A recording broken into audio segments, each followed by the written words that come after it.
In this chilling video, we delve into the harrowing events that unfolded in the serene landscapes of Costa Rica.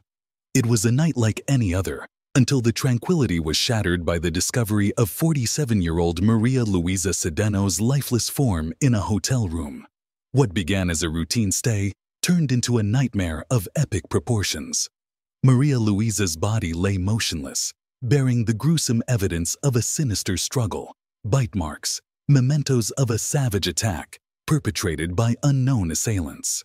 The room was cloaked in silence, save for the desperate barks of her faithful companion, a loyal sentinel sensing the impending doom. Born into humble beginnings on May 29, 1977, in the quaint town of La Fortuna de San Carlos, Costa Rica, Maria Luisa was destined for greatness. The youngest of 5 siblings, she harbored lofty ambitions, fueled by an unyielding determination to carve her name into the annals of history. A beacon of academic excellence, Maria Luisa's journey was marked by relentless pursuit of knowledge. Her dreams soared beyond the confines of her upbringing as she set her sights on a noble profession, medicine. With unwavering resolve, she charted her path through the hallowed halls of the university in San Jose, earning accolades and admiration alike. Her ascent knew no bounds as she claimed mastery over anesthesiology and rehabilitation, a testament to her indomitable spirit and insatiable thirst for excellence. Yet, her aspirations were cruelly cut short, her life snuffed out in a flurry of violence, leaving behind unanswered questions and shattered dreams. As the investigation unfolds, the shadows of suspicion loom large, casting a pall over the once idyllic setting. The echoes of Maria Luisa's tragic demise reverberate through the corridors of time, a stark reminder of the fragility of life and the darkness that lurks beneath the surface. Join us as we unravel the enigma surrounding Maria Luisa Cedeño's untimely end, a tale of intrigue, betrayal, and the quest for justice in the face of unspeakable horror. Maria Luisa worked as an anesthesiologist and was a well-known specialist in this field of medicine. Many people who devote their lives to building a successful career do not have time for a personal life. Maria Luisa was one of those people. She dated a doctor she met while studying at the university. However, their relationship did not last long. In February 2020, they broke up, and this caused her depression. The restrictions imposed everywhere due to the virus spreading around the globe further aggravated the situation. Maria Luisa wanted to take a little break from all the problems and decided to spend the weekend in some quiet place on the coast. She booked a room at El Mañan Inn in Capos Punteras. Her room was on the ground floor and had 2 entrances. One entrance was from the hotel's lobby, and the second allowed access to the courtyard. Maria Luisa chose this room because she was with her beloved dog. She checked into the room on Saturday, July 18, 2020, and was supposed to leave the hotel on Monday, July 20th. Everything went as the woman planned. She checked in at her hotel room on July 18th. The next day, she had a good time on the beach with her dog. Then she walked through the local streets and took photos, which she shared with her loved ones. In the evening, Maria Luisa ordered a bottle of wine, 2 glasses, and water to her room. On Monday, July 20th, she had to have breakfast and go to San Jose for work. Yet, she didn't come to breakfast scheduled for 8 a.m. The hotel staff thought she had just decided to sleep in and therefore did not bother her. But when a few more hours passed and Maria Luisa still didn't appear, the staff became worried. At about 12 p.m., the maid started knocking on the door, but the woman did not open it. Her dog was barking inside, and it was very alarming. After all, the dog's incessant barking would have woken the woman up. As mentioned earlier, the room where Maria Luisa stayed had 2 entrances. The maids went to the entrance from the courtyard. They kept calling out the woman's name, but all they could hear was the restless barking of the dog. Since no one locked the door, they decided to go inside. Upon entering, they saw bloodstains and Maria Luisa's body wrapped in sheets on the bed. One of the maids called the emergency services and asked for an ambulance and the police. Unfortunately, it was impossible to save the woman as she died a few hours before that call. This case seemed strange even at the initial stage of the investigation. After all, the hotel was almost empty due to the virus spreading around the globe. Nevertheless, there was always someone from the staff there, but none of them saw or heard anything. The door to Maria Luisa's room had an electronic lock. The security could check every use of the key in their database. It was possible to find out who entered the room and at what time. When the police checked the database, they found that no one except the woman had entered it. The staff had a duplicate key, but no one used it on the night of the crime. But as I said, Maria Luisa's room had two entrances. The second entrance to the room was a sliding glass door, and you didn't need an electronic key to open it. Thus, the investigators assumed the perpetrator entered the room through this door. Another version was that Maria Luisa let the criminal inside. The police almost immediately ruled out the possibility that the motive for the crime was theft. The valuables, jewelry, and money in the room remained untouched. It meant the criminal had other goals. When the criminologists examined Maria Luisa's body, they realized what the criminal wanted to get. The woman was naked, and she was fighting for her life. Traces of the criminal's DNA remained under her fingernails. There were bite marks on her face and chest, finger marks on her ankle, bruises from heavy blows on her face, and traces of strangulation on her neck. The reports also say there were injuries in her genital area and seminal fluid. The police saw distinct footprints on the floor, near the bed. The woman's phone was lying next to her, and there were 2 glasses, an open bottle of wine, and water on the table. Forensic experts named head and neck injuries as the cause of death. Experts believed they would get DNA samples from the bites on Maria Luisa's body. However, the results of the examination surprised even the most experienced people. The bites on the woman's chest and cheek contained her saliva, but a person cannot bite their own cheek. It meant that the perpetrator had contaminated the bites on the woman's body with her saliva to mask their DNA.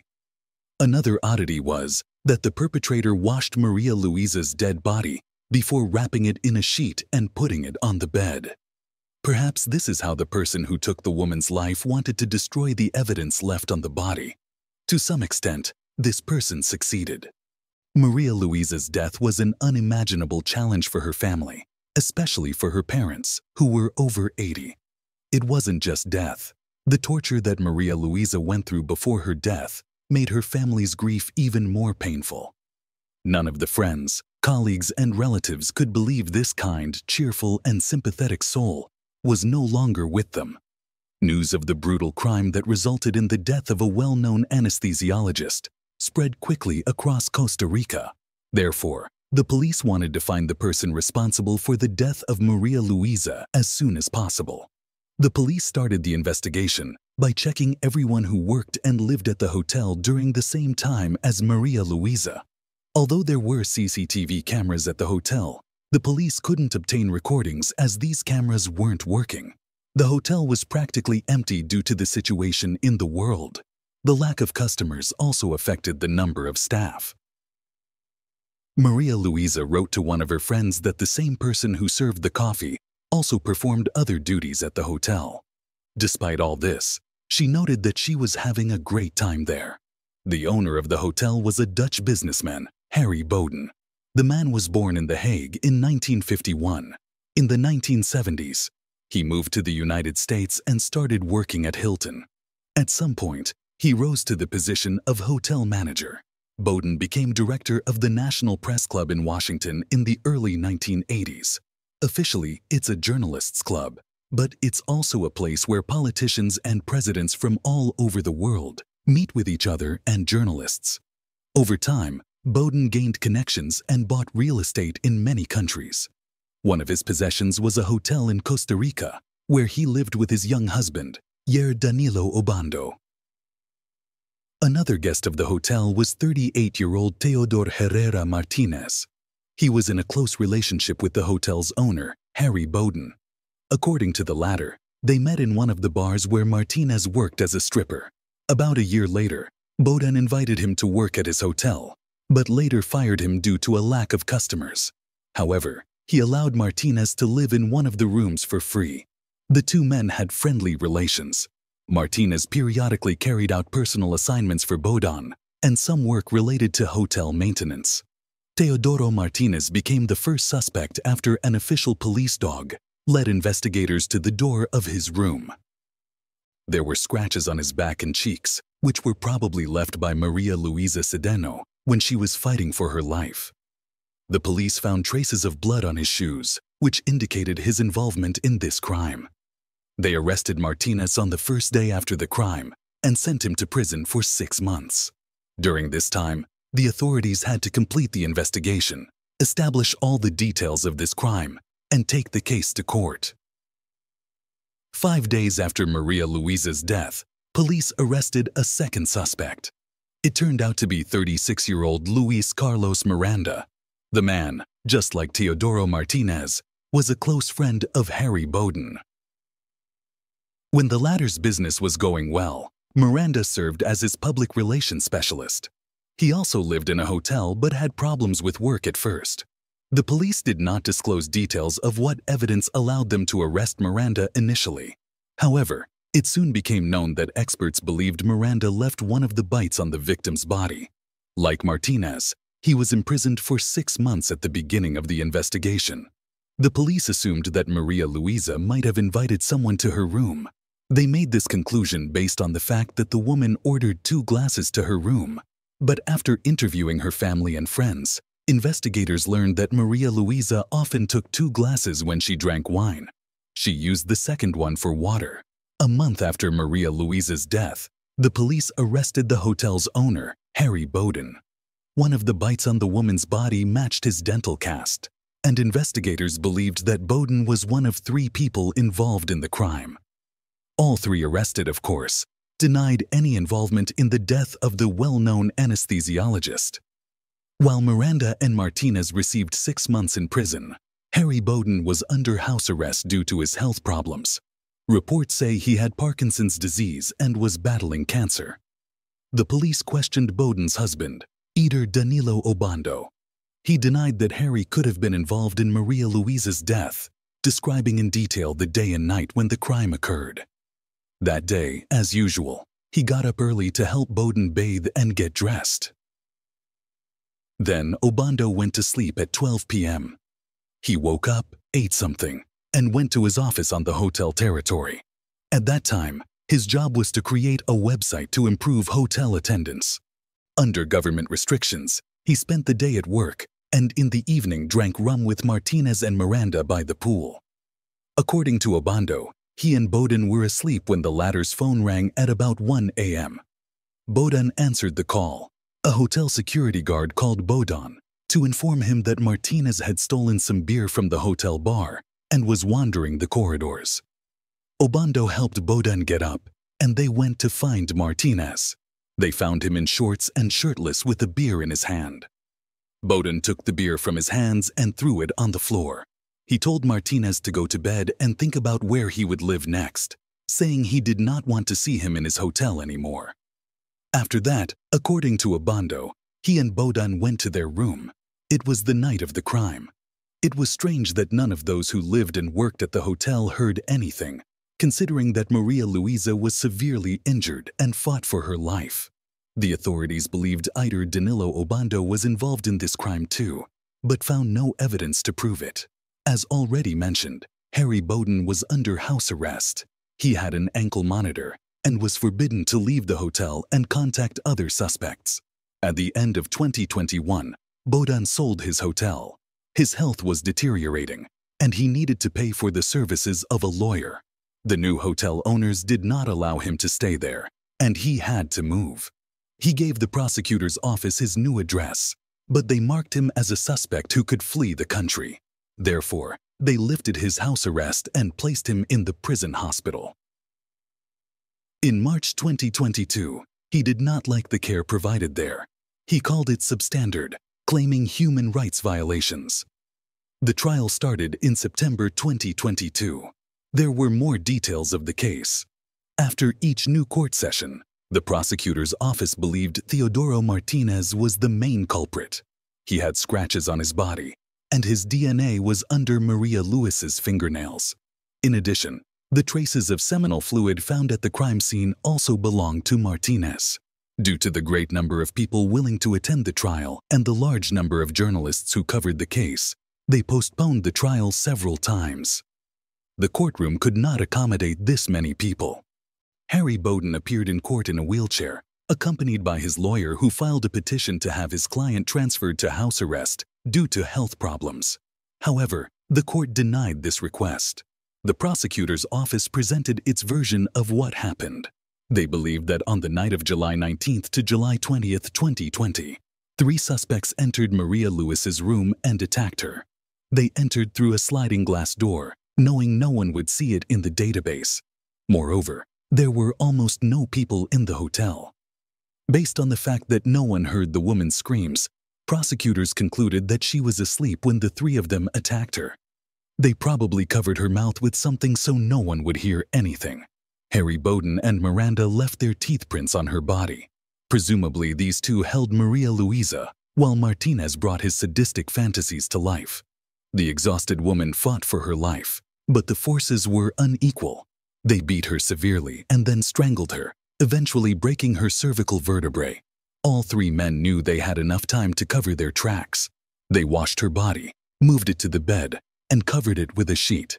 They smeared the bite marks on Maria Luisa's body with her saliva, so that experts could not find foreign DNA there.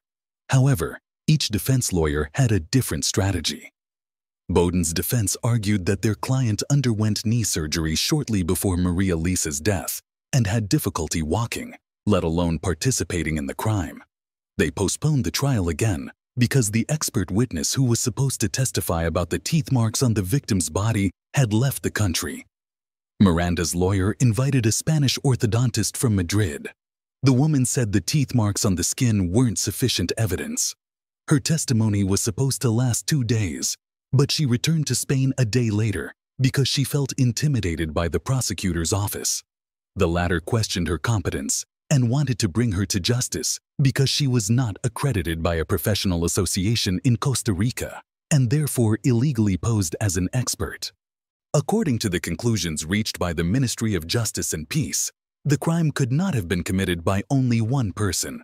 Hence, they insisted that all 3 men were involved in the case. Miranda's defense questioned the theory that more than one person was involved in the crime. The lawyers criticized the shortcomings of the examination conducted by the judicial authorities and pointed to inconsistencies that should have been the basis for Miranda's acquittal.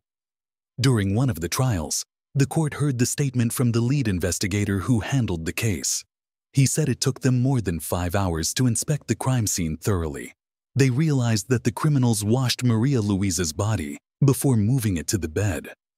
By applying luminol in the bathroom, since there were no marks on the floor of the hotel room, but there were finger marks on the victim's ankles, experts believed that at least 2 people carried Maria Luisa's body onto the bed. As for Teodoro Martinez, there was more irrefutable evidence against him. During the trial, everyone learned that Maria Luisa's blood was on the inside and outside of his shoes. It could mean he was barefoot at the time of the crime and stained his feet with blood before putting on his shoes. They also found blood on his phone and watch. Moreover, his DNA, including seminal fluid, was on the victim's body.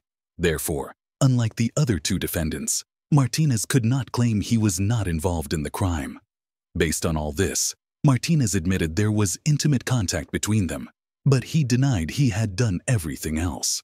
During the investigation, it became known that Harry Bowden had knee surgery at the same clinic where Maria Luisa worked. But she wasn't the only anesthesiologist at the clinic, and there was no evidence that she and Bowden had ever met. During the testimony, the man also denied he knew Maria Luisa. According to him, he found out that she was staying at his hotel only after he received a call about a dead woman in one of the rooms. During one of the interrogations, they asked Bowden why the security cameras were not working in his hotel. There were cameras, but they didn't work because of funding problems. We had about 5 or 6 low-quality cameras, and gradually, they all broke down, Bowden explained. He also said there were problems with the electricity in the hotel, but the maintenance staff dealt with these problems. There was no evidence other than bite marks on the victim's body, to prove Harry Bowden and Luis Carlos Miranda's involvement in the crime. Therefore, in the end, it all came down to whether dental prints can be considered irrefutable evidence. While hearing Miranda's case, the judge made several clarifications, including pointing out that dental evidence, that is the match of the teeth pattern with bite marks on the victim's body, could not be considered because no one read the accused man his rights before taking a sample. Although there was some evidence against Bowden, the judge pointed out that it was impossible to determine whether his dental cast matched the bite mark. Forensic experts said the analysis of the teeth allowed them to exclude everyone who was in the hotel on the night of Maria Luisa's death, except Miranda and Bowden. But at the same time, there was a possibility that someone else had left the marks on the victim's body. It meant that the evidence was not convincing to the judge. In April 2023, the court found Teodoro Martinez guilty of taking Maria Luisa Cedeño's life, sentencing him to 50 years in prison. The court also acquitted Harry Bowden and Luis Carlos Miranda due to doubts about their guilt. However, the story did not end there. In October 2023, the Costa Rican Court of Appeal ruled to review the case against Bowden and his two co-defendants with new judges. As evidence, the Costa Rican prosecutor's office used the alleged teeth marks of Bowden and Miranda on the victim's body. The decision of the Court of Appeal did not come as a surprise to Bowden, given how the investigation by the prosecutor's office has failed and how many inconsistencies this case has. "I am not surprised," he said. He also accused the female prosecutor of bias, saying that she was abusing this case to advance her career. Bowden, who had already left Costa Rica, now lives in the Netherlands. Even if the court in Costa Rica decides to detain him, he has nothing to fear, because there is no extradition treaty between the two countries, and he's not going back to Costa Rica. Here is what he said in an interview with Dutch journalists. "Given my terrible experience with the Costa Rican legal system, and the fact that I paid a high price in the form of almost 3 years in prison, it is not in my interest to go back. There are too many policies there. Guided by public opinion, the country has an outdated legal system. There is corruption, and its mass media is at the level of a banana republic. I can't take any more risks at my age and with my illnesses." Thus, this case has not yet come to an end.